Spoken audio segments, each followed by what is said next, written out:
Hello, good day, good evening, good morning, wherever you are in the world. This is the Bobbi Jo and Sheena show.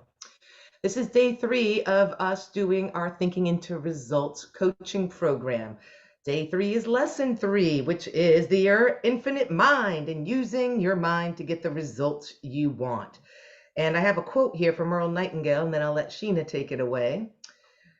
Whatever we plant in our subconscious mind and nourish with repetition and emotion will one day become a reality. And just to back that up from the Bible, it says, my righteousness will prove me in time. And that's like, what do you want to be right about? How many times actually have you said that to somebody? I knew that would happen. I knew you'd do that. I knew you'd be, but well, flipping, that's what no one gets you. You're going to get whatever you know, whatever you assume to be true is going to be true. And why don't you assume something nice to be true? I mean, it always thinks it's like, you tend to know, I knew that would happen. I told you so.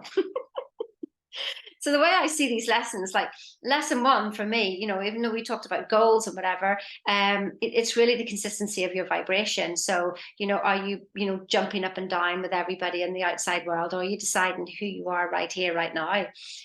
And lesson 2, it's a knowing doing gap, but it's like, so whenever you get a thought, you don't have to run with every thought that comes to you. Like, you can just go, no, I don't want that one.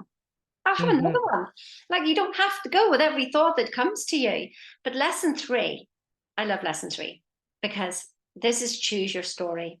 This is where, I had one client one time, Bobbi Jo, and he was leaving his job, and it was a 3 months, notice period. Now he was so ready to leave that job because he was starting to criticize people in there. And I'm like, you do realize this is nothing to do with her. This is everything to do with you. I said, what you're saying to me now, I want you to write it down on a piece of paper. And then I want you to put a line through it. And then I want you to write out a new one. Well, do you know what? He messaged me back in 5 minutes and he says, I started to write out the crap that was coming out of my mind. And he says, and I was looking at it on a piece of paper and I thought, I'm not even bothering with that story. And he ripped it up before he even finished writing it out because he recognized it straight away.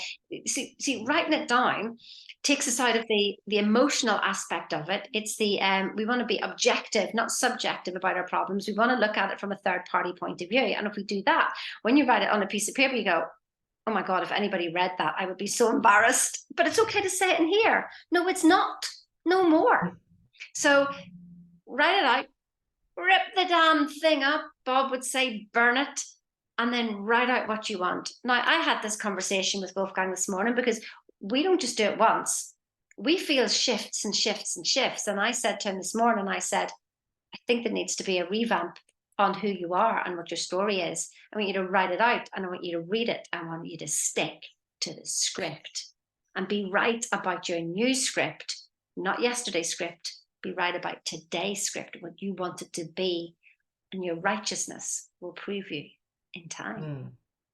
I love that. I lost you a little bit. You froze. So I wonder on this recording if it was recording me still alive because it gave you red You were bars. So still, yeah, you were still alive. So okay, hopefully you all yeah, got it is that. what it is. I just wanted to knit. I was like listening, like, what do I do? But I know that writing out your story, getting it on the paper, being able to see it, and then changing it. That is the lesson. Yes, rip it up, but sometimes you want to identify if this is going on, what is the opposite of that? Because a lot of people, you don't know what you want in your life. So if you're writing out your shit story, then what's the opposite? You're making this much. Well, then what do you want to make? Because a lot of times people say, still, I don't know what I want. I just had a client quit her job, I think yesterday. I talked to her in the morning. She's like, I'm going to quit my job today. Right? The holidays. Well, you know what you don't want now again, don't you? So, and it's the journey, but people really don't know exactly what they're running for, but they know what they don't want. And so that is always interesting, but it is that clarity of writing it out. And that's what I said. You can sit and talk about it and think about it driving your 35 minutes to work every day back and forth, but you're just tumbling it around like weeds up in your brain. You're not really solidifying and really seeing and going, I definitely don't want that. I don't want to be in that vibration, bringing you back to lesson 1. What does that mean, the vibration? Well, we're all vibrational beings. And when we're so happy, it's like, you can tell. I ran by somebody the other day and she goes, "You're just like glowing." She didn't even know me. She's like, "Who are you? You're so happy, you're glowing." And that's it. You're just trying to be in peace and joy and, that state. And that's where Sheena and I have really done the work here.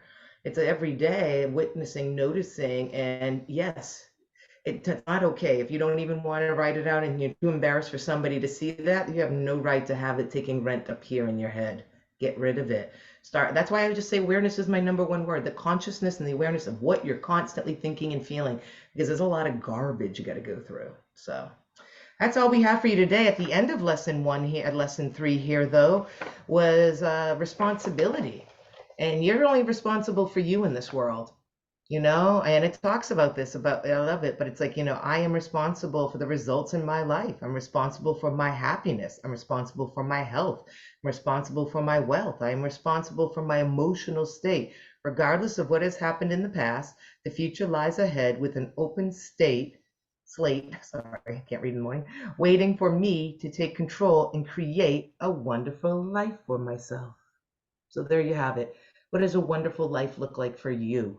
Write it out and create that. And that's your image. And when you feel it and see it, there's a mechanism in our brain right here, psychocybernetics, right? And it is mentally trying to bring you that goal. And that's it. No one. Oh, Bobbi Jo, you froze. So I thought you'd finished, and then I thought Ah, she hasn't. oh, did you see psychocyber? Yeah, you I saw saw that. that, and then I saw you did that, and then I thought that was my cue to come in, and then I went, no, no, no, she's just frozen. Yeah, it's raining here. You're getting it. I had said, creating what you want, given that mechanism, what you want or what you don't want. You get to choose. That's the fun. That's the creativeness of being a human being. So start creating your life that you do want. Mm. And just the responsibility, one of the best statements that ever came through to my lovely mind was, no one is coming to save you.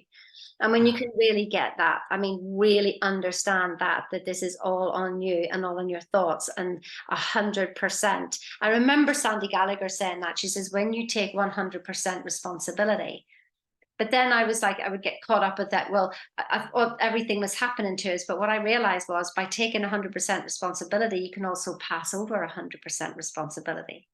But that's for mm. another and deeper talk. So no one's coming to save you. Your thoughts got you into this. Your thoughts will get you out. Let's try a new story. Help me understand where you're going, not where you've been. All right. So if you like us, subscribe, tell a friend. Let's work on this. I got some feedback recently from some friends and things we could work on, and we're working on it. So let us know your thoughts. We're here. We're not going anywhere. Talk to you soon. Cheerio now.